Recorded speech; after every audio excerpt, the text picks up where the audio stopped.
1-3-2024 శుక్రవారం నాడు రాజమహేంద్రి డిగ్రీ మరియు మహిళా డిగ్రీ మరియు పీజీ కళాశాల ఎన్ఎస్ఎస్ యూనిట్ 1 ఆధ్వర్యంలో స్థానిక రత్నంపేట స్లమ్ ఏరియాలో ఎన్ఎస్ఎస్ ప్రత్యేక సేవా శిబిరం ఏర్పాటు చేసి 7 రోజులు వివిధ సేవా కార్యక్రమాలను ముఖ్య అతిథిగా విచ్చేశారు. డాక్టర్ అనసూరి పద్మలత, కళాశాల చైర్మన్ టీకే విశ్వేశ్వరరెడ్డి, కళాశాల ప్రిన్సిపల్ శ్రీమతి తేతలి సత్య సౌందర్యలతో కలిసి జ్యోతి ప్రజ్వలన చేసి ప్రారంభించారు. ఈ సందర్భంగా ముఖ్య అతిథిగా విచ్చేశారు డాక్టర్ అనసూరి పద్మలత. కళాశాల ఎన్ఎస్ఎస్ యూనిట్ వాలంటీర్లతో మాట్లాడుతూ బహిరంగ ప్రదేశాలలో ఉమ్మి వేయడం, మలమూత్ర విసర్జన చేయడం మంచిది కాదన్నారు.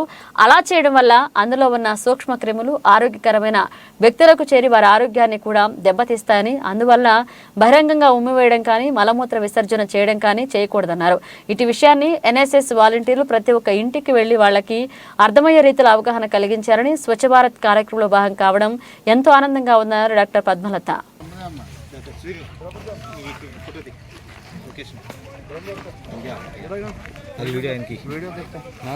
ఫోటోస్ కావాలి.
ఆదికవి నన్నయ్య యూనివర్సిటీ వారి యొక్క స్పెషల్ క్యాంప్కి ముఖ్య అతిథిగా ఇచ్చేసినటువంటి డాక్టర్ అనసూరి పద్మలత గారికి, ప్రిన్సిపాల్ సత్య సౌందర్య గారికి, ఎన్ఎస్ఎస్ సుధారాణి గారికి, వెంకట గారికి, పేరేంటుంది బాబీ గారికి, ఇక్కడికి వచ్చేసినటువంటి స్టూడెంట్స్కి అందరికీ కూడా హృదయపూర్వకమైనటువంటి స్వాగతం తెలియజేస్తూ, మరి ఎన్ఎస్ఎస్ అంటే మీ అందరికీ కూడా ఇందాకనే చెప్పారు మీరు, నేషనల్ సర్వీస్ స్కీమ్ అది.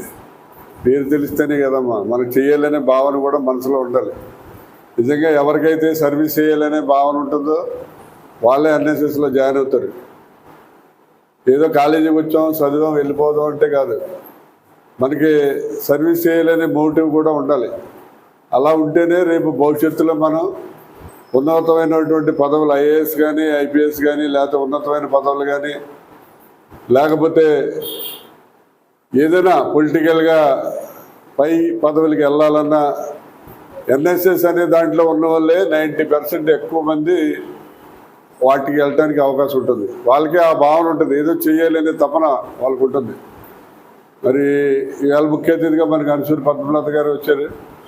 ఆవిడ కూడా వారి యొక్క ప్రాక్టీస్ దృష్ట్యా ఆవిడకి అంత వీలు కాదు, అయినప్పటికీ కూడా ఏదో చేయాలనే తపనతో మేడం మరి కార్పొరేటర్గా కూడా ఉండి చాలా సర్వీస్ చేయడం జరిగింది. అలాగే ఇప్పుడు ఏ కార్యక్రమాలు చేస్తూనే ఉంటారు. చాలా కంట్రీస్లో అయితే పిల్లలు చదువు అయిపోయిన తర్వాత మిలిటరీలో పనిచేయమంటారు కంపల్సరీగా.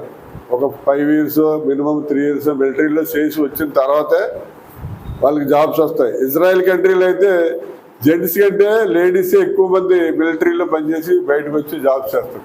అలాగే అమెరికాలో చాలా కంట్రీస్లో ఇది ఉంది. అంటే మన కంట్రీలో ఏంటంటే రోజు రోజుకి సోమరిపోతులు పెరిగిపోతున్నారు. కారణం ఏంటి మీకు తెలుసు, ఎందుకంటే అన్నిటికీ డబ్బులు వేసేస్తారు. ఓల్డ్ ఏజ్ పెన్షన్ అంటారు, మన రీసెంట్గా ఇస్తారు, ఇంటింటికి 5,000 రూపాయలు వేస్తారు.